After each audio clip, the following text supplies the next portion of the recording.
रक्षाबंधन एक ऐसा पर्व है जिसकी जड़ें इतिहास और परंपरा में गहराई तक जाती हैं। आमतौर पर इसे भाई बहन के स्नेह का पर्व माना जाता है, जहां बहन भाई को राखी बांधती है और भाई उसकी रक्षा का वचन देता है। लेकिन अगर हम इसके ऐतिहासिक मूल की ओर देखें तो पता चलता है कि ये परंपरा केवल भाई बहन तक ही सीमित नहीं रही है। भविष्य पुराण, स्कंद पुराण, पद्म पुराण और भागवत पुराण जैसे अनेक शास्त्रों में रक्षाबंधन के ऐसे उल्लेख मिलते हैं जहां ये पर्व पुरुष पुरुष के बीच, गुरु शिष्य के बीच या फिर सामाजिक और आध्यात्मिक सहकार के रूप में मनाया गया है। उदाहरण के लिए भविष्य पुराण में आता है कि देव दानव युद्ध के समय इंद्र हार रहे थे और देवगुरु बृहस्पति ने उन्हें रक्षा सूत्र बांधा था। ये सूत्र जो है शक्ति का प्रतीक था, केवल स्नेह का ही नहीं। उसमें मंत्र बोला गया था, येन बद्धो बलिराजा दानवेंद्रो महाबला तेन त्वामपि बध्नामि रक्षे माचल माचल। इससे स्पष्ट होता है कि राखी केवल एक बहन द्वारा भाई को बांधने की रस्म नहीं थी, बल्कि इसका अर्थ और भी व्यापक था। गुरुकुलों में शिक्षा पूर्ण होने पर गुरु और शिष्य एक दूसरे को रक्षा सूत्र बांधते थे। ये बंधन प्रेम और स्नेह का प्रतीक होता था। यही भावना उपनिषदों के शांति पाठ में भी आती है, हम एक दूसरे से प्रेम करें, हमारे बीच में वैमनस्य हो।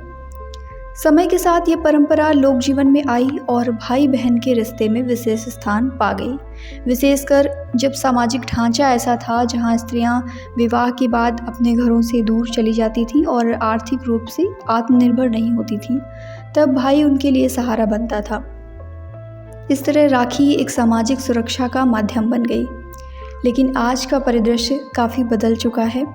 महिलाएं आत्मनिर्भर भी हो रही हैं और कई बार अपने घर परिवार की मुख्य आश्रयदाता भी हैं।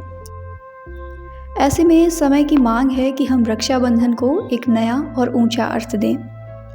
ये पर्व आज भी भाई बहन के प्रेम का उत्सव है, लेकिन इसका अर्थ इससे कहीं अधिक हो सकता है। ये एक ऐसा अवसर बन सकता है जहां हम एक दूसरे को स्मरण कराएं कि हमारी जिम्मेदारी केवल अपने परिवार तक ही सीमित नहीं है।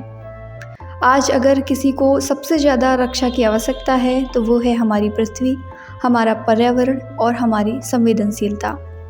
हम उस युग में जी रहे हैं जहां जलवायु परिवर्तन ने प्राकृतिक संतुलन को गहरा नुकसान पहुंचाया है। जैव विविधता नष्ट हो रही है, सैकड़ों प्रजातियां विलुप्त हो चुकी हैं और मानवता अपनी ही बनाई समस्याओं से जूझ रही है। क्या हम इस रक्षाबंधन पर ये नहीं सोच सकते कि अब रक्षा सूत्र किसे बांधना है?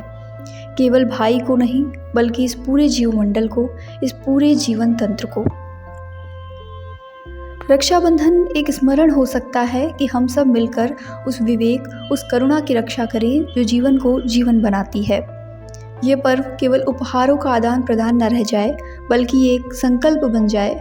हम एक दूसरे के आत्मबल और चेतना के रक्षक बने। रक्षा का अधिकारी वही होता है जो दुर्बल हो और रक्षक वही जो समर्थ हो।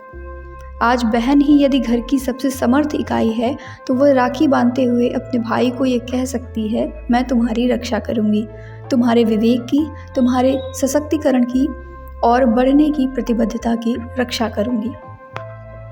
रक्षाबंधन का यही विस्तार हमें उसकी वास्तविक सुंदरता से जोड़ता है।